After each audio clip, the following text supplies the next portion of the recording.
السلام علیکم ورحمۃ اللہ وبرکاتہ۔ بسم اللہ الرحمن الرحیم۔ دوستو، یہ دو ایسے نوجوانوں کا قصہ ہے جو مدینہ منورہ سے ترکی سیر سپاٹے کے لیے گئے۔ ان کا مقصد اپنے جیسے دوسرے نوجوانوں کی طرح شراب و شباب کے مزے لینا اور مستیاں کرنا تھی۔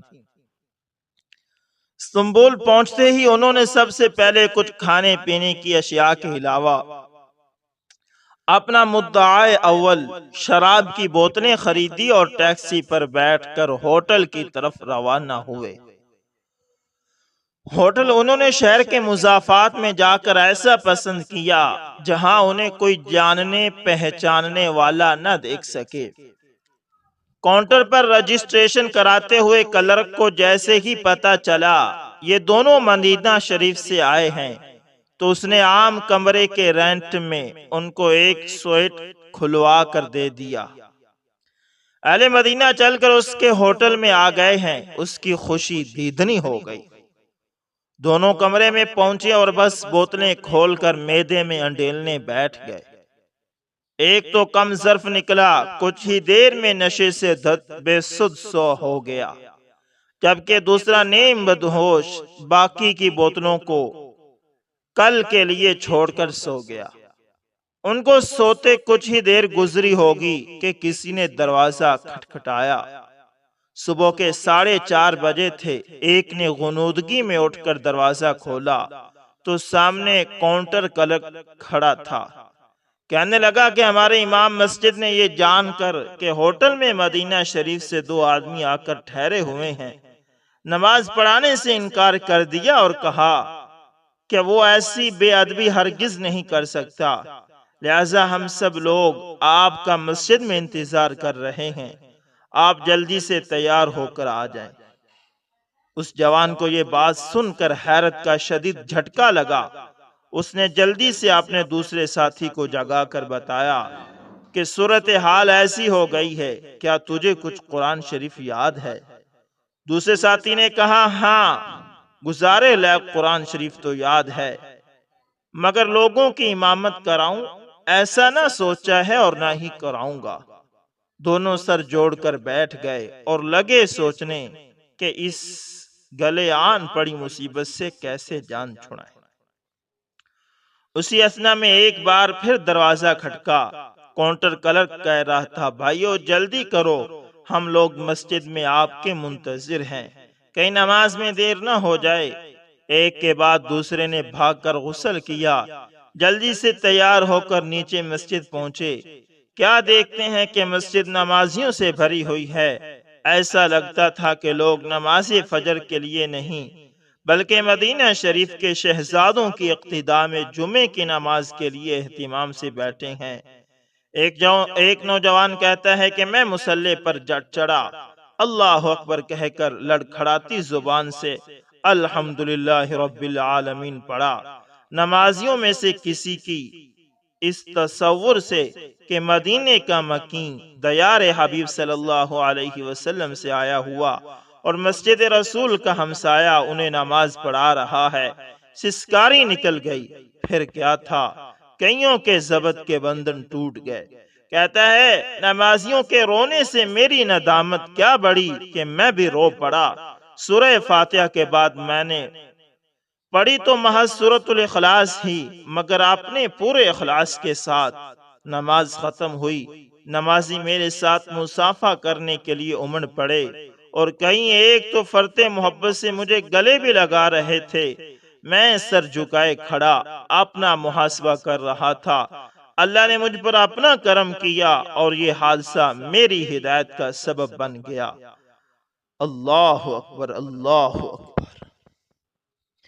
یعنی اس کے بعد اس نوجوان نے توبہ کر لی۔ دوستو، اسی طرح جب اشرف جہاں بیگم کو اپنی زندگی سے نا امیدی ہوئی، حکیم جواب دے چکے، اس آسمانی حور نے جو انسانی صورت لے کر دنیا میں آئی تھی، اپنے تمام عزیزوں کو جمع کیا۔ جاڑوں کا موسم تھا اور ستیلے بچے اس کے تلووں سے آنکھیں مل رہے تھے۔ بخار کی شدت تھی اور غفلت لمحہ بہ لمحہ ترقی کر رہی تھی۔ آدھی رات کا وقت تھا کہ اشرف جہاں بیگم نے آنکھ کھولی، چاروں طرف سے اللہ بسم اللہ ہوئی، کسی نے دعائیں کی اور کسی نے بلائیں لی۔ اٹھنے کا ارادہ کیا تو اوپر والوں کی جان میں جان آ گئی۔ شوہر نے جو دم بخود کھڑا تھا سہارا لگایا، ساس نے گاؤ تکیا رکھا اور وہ نیک بی بی اٹھ کر بیٹھ گئی۔ اٹھنے کی تکان سے سانس پھول گیا تھا۔ تھوڑی دیر بعد جب سانس ٹھیک ہو گیا تو پانی مانگا اور لڑکھڑاتی آواز میں زور سے کہا، پیاری بہنوں، تم میں سے بعض گو عمر میں مجھ سے بڑی ہوں مگر رشتے میں سب چھوٹی ہیں۔ اب کہ میرا آخری وقت ہے، ضرورت ہے میں تم سب کے سامنے اپنی گزشتہ زندگی پر ایک نظر ڈالوں۔ میری زندگی ان بیواؤں کے واسطے جن کی شادی ہو چکی ہے شاید زیادہ مفید نہ ہو، مگر ان لڑکیوں کے واسطے جو بیویاں بننے والی ہیں یقیناً ایک نمونہ ہوگی۔ بیٹیوں، تمہاری طرح ایک دن میں بھی کنواری تھی، ماں باپ کا سایہ میرے سر پر موجود تھا، بے فکری کے دن تھے، آزادی کی راتیں، خوشی کا وقت تھا، اطمینان کی باتیں، مگر جوانی نے اس بے فکری کا خاتمہ کر دیا۔ شادی کے پیغام آنے شروع ہوئے، میں بظاہر خاموش تھی مگر نکاح میری زندگی اور موت کا فیصلہ تھا۔ تمام گفتگو غور سے سنتی رہی مگر اس لیے کہ محض واقعات پر نتیجہ نکالنا ہوتا تھا۔ میں اماں ابا کی رائے محض اس واسطے کہ وہ تجربہ کار تھے، اپنے سے بہت بہتر سمجھتی تھی۔ پھر بھی جب 9 برس سے زیادہ ہوئے ہیں، زبان سے نکالتی ہوں کہ اماں جان کے ایک پیغام سے انکار کرنے کا مجھ کو اتنا رنج ہوا کہ میں نے 2 وقت روٹی نہیں کھائی۔ یہ میرے چچا کے بیٹے کا پیغام تھا، لیکن آخرکار ان کی رائے ٹھیک نکلی اور میرا خیال بالکل غلط نکلا۔ اس شخص نے پے در پے 3 بیویاں کی اور تینوں کو جلا جلا اور گھلا گھلا کر پار اتارا۔ جب اماں جان نے اس گھر کو جس میں ہم سب بیٹھے ہیں پسند کیا اور اس بر پر رضامندی ظاہر کی تو مجھ کو سب سے بڑا اندیشہ یہ تھا کہ ان دونوں کلیجہ کے ٹکڑوں کو جو میرے پاس بیٹھے رو رہے ہیں، کہنے کو تو ستیلے مگر پیٹ کے بچوں سے زیادہ عاشق زار کس طرح خوش رکھوں گی۔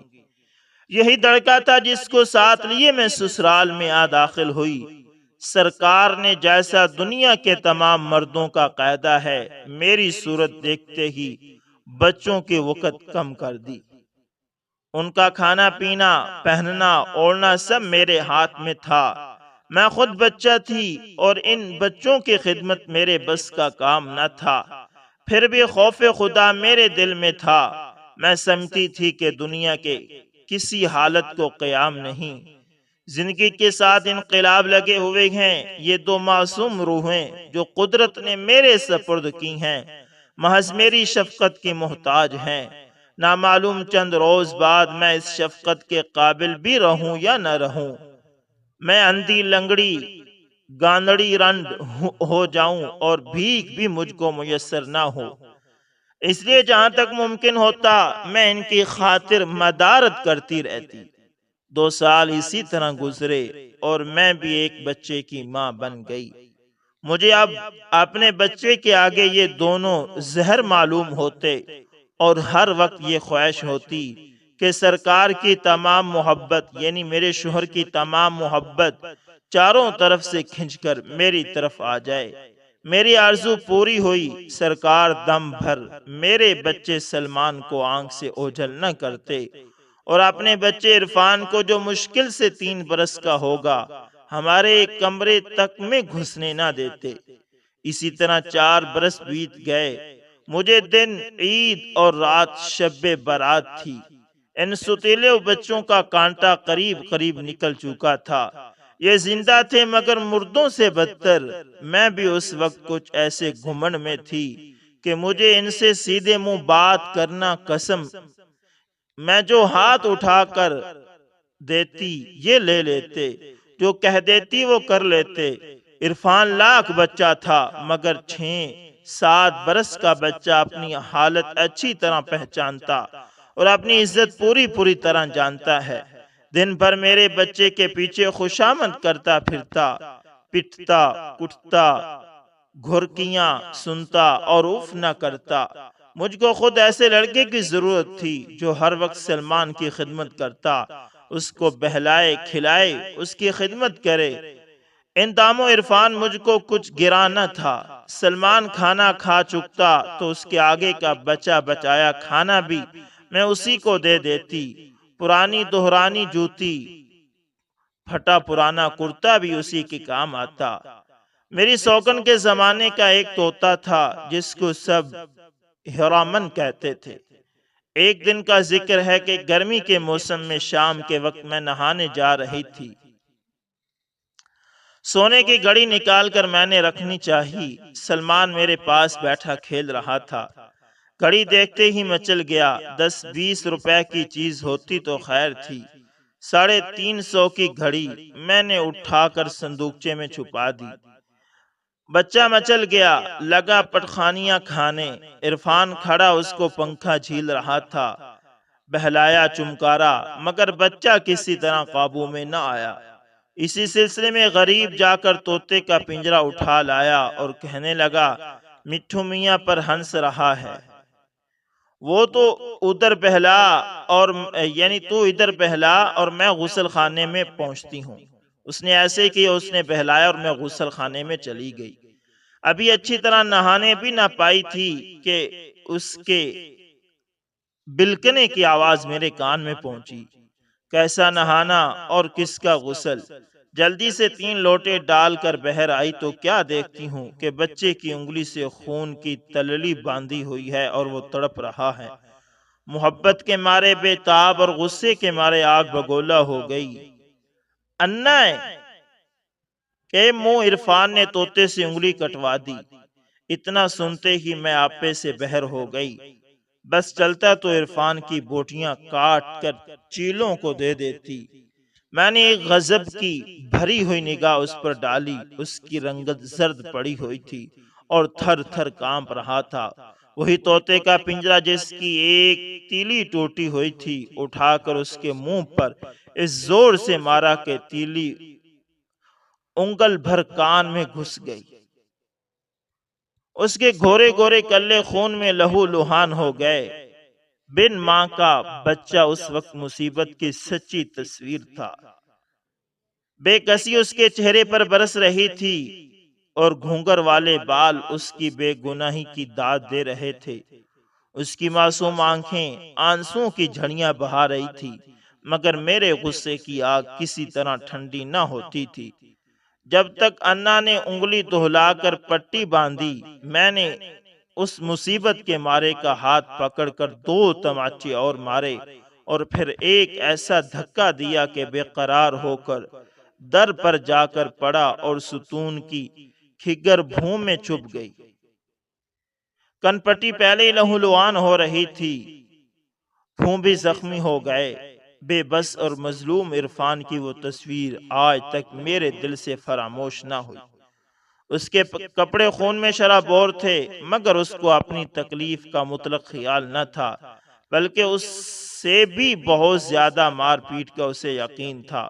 اس کی آنکھ سے آنسو جاری تھے۔ وہ ہاتھ جوڑے مجھ کو ایسی نظر سے دیکھ رہا تھا جو میرے رحم کی التجا کر رہی تھی۔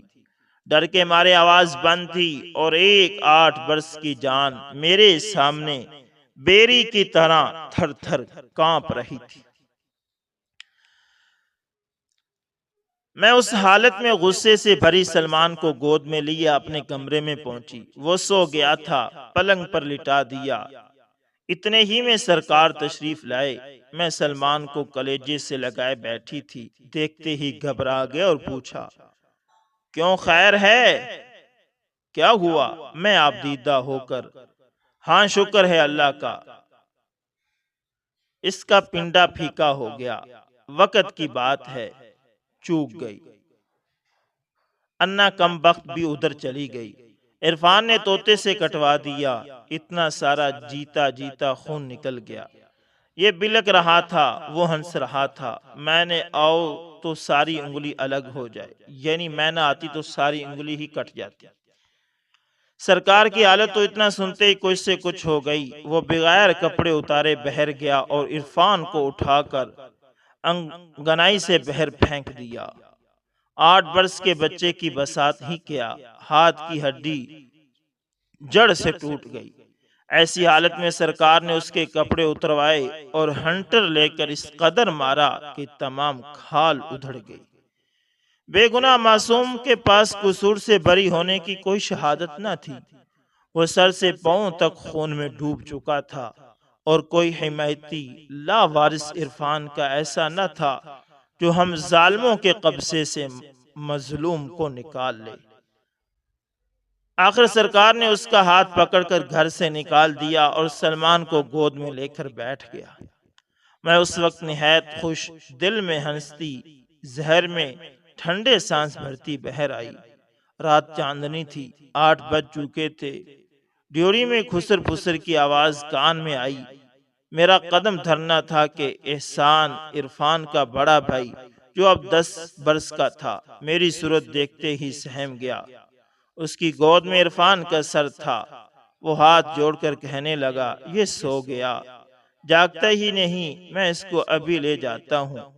احسان نے رو رو کر کچھ اس در سے بھائی کی حالت بیان کی کہ اس وقت میں بھی لرز گئی۔ دیکھتی ہوں تو عرفان بے ہوش پڑا ہے۔ گھبرا کر گھر میں آئی، سرکار کی آنکھ لگ گئی تھی۔ صندوقچی کھول کر عطر نکالا، ٹرنک منگوا کر کپڑے نکالے، لے کر آئی تو دونوں بچے جا چکے تھے۔ خاموش آ کر بیٹھ گئی۔ معاملے پر غور کیا تو بن ماں کا بچہ بے گناہ تھا۔ اس پر جو ظلم ٹوٹا وہ خدا دشمن کو بھی نہ دکھائے۔ اس کی عبرتناک تصویر، اس کا میرے آگے ہاتھ جوڑنا، بلکنا اور رونا میرے کلیجے کے پار ہو رہا تھا۔ دل نے اس وقت یہ صدا دی، اشرف، زندگی کا اعتبار نہیں۔ اگر آج تیرا دم نکل گیا تو عرفان سے بدتر حالت سلمان کی ہوگی۔ اس خیال کا دل میں آنا تھا کہ سلمان کی یہی تصویر آنکھوں میں بھر گئی۔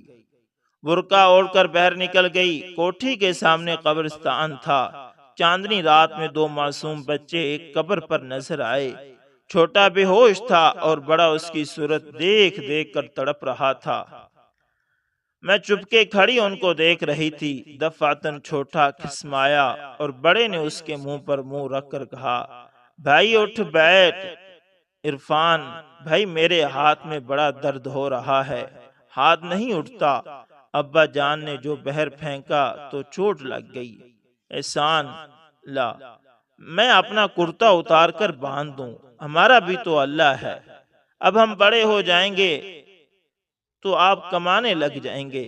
عرفان، اچھے بھائی، خدا کے لیے میرا سر دبا دے، بڑا درد ہو رہا ہے۔ تیلی آدھی گھس گئی ہے، پھر ستون گھسا۔ میری اماں ہوتی تو وہ دبا دیتی۔ احسان، اماں کے سامنے ابا مارتے ہی کیوں؟ اماں ہی کے مرنے سے تو ہماری مٹی ویران ہوئی۔ اس قبر میں اماں میری سو رہی ہیں۔ اماں جان، ہم کو بھی کلیجے سے لگا لو۔ یہ کہہ کر دونوں بھائی لپٹ گئے اور چیخیں مار مار کر رونے لگے۔ اس وقت میری حالت بھی بگڑ چکی تھی۔ موت میرے سامنے کھڑی تھی اور ظلم ناحق کی سزا دوزخ کے شعلے میرے روبرو بھڑک رہے تھے۔ میں دونوں کو اٹھا کر گھر لائی، رات بھر ان کی خدمت کی۔ صبح اٹھتے ہی ڈاکٹر کو بلایا، ہاتھ پر پٹی بندھوائی اور سچے دل سے خدا کی حضور میں توبہ کی۔ وہ دن اور آج کا دن، یہ تینوں اب جوان میرے سامنے بیٹھے ہیں۔ ان میں رتی برابر فرق کیا ہو تو خدا کے ہاں کی دیندار ہوں۔ پیارے بچوں، احسان، عرفان، اس ظلم کی آج تم دونوں سے معافی مانگتی ہوں۔ میری زندگی ختم ہو گئی اور اب میں اس جگہ جا رہی ہوں جہاں ہر فعل کی جزا اور ہر کام کی سزا بھگتنی ہے۔ ایسا نہ ہو تم اس ظلم کا دعویٰ وہاں کرو۔ اب دونوں بچے اشرف جہاں بیگم کو لپٹے دھاڑے مار مار کر رو رہے تھے اور کہہ رہے تھے، اما جان ہمیں تو وہ بات ایک خواب سی یاد ہے، ہاں یہ اچھی طرح یاد ہے کہ آپ کی محبت نے حقیقی ماں کو بھلا دیا۔ اب اشرف جہاں بیگم نے کہا، پیاری بچیوں، ممکن ہے تم کو بھی میری طرح ایسے بچوں سے سابقہ پڑے، مگر یاد رکھو کہ ان کے دکھی دلوں کی آہ اچھی نہیں ہوتی۔ جس طرح میں اپنے فعل پر نادم ہو کر آج خدا کے حضور میں سرخ خرو ہو رہی ہوں، اسی طرح جانے کی کوشش کرنا، اور وہ موت ایسی ہوگی جس پر ہزاروں زندگیاں قربان۔ اللہ اکبر، اللہ۔ دوستو کہانی واقعی دکھی تھی۔ امید کرتا ہوں ویڈیو اچھی لگی ہوگی، پسند آئے تو لائک شیئر کمنٹ لازمی کریں، اور اگر آپ ہمارے چینل AS انفارمیشن ٹی وی پر نئے تو اس کو لازمی سبسکرائب کریں، ساتھ میں بیل کے نشان کو دبانا نہ بھولنا تاکہ ہر نئے ویڈیو کا نوٹیفیکیشن آپ لوگوں تک پہنچتا رہے۔ ملتے ہیں دوستوں کسی نیکسٹ اچھی سی ویڈیو کے اندر، تب تک کے لیے اللہ حافظ، جزاکم اللہ خیر۔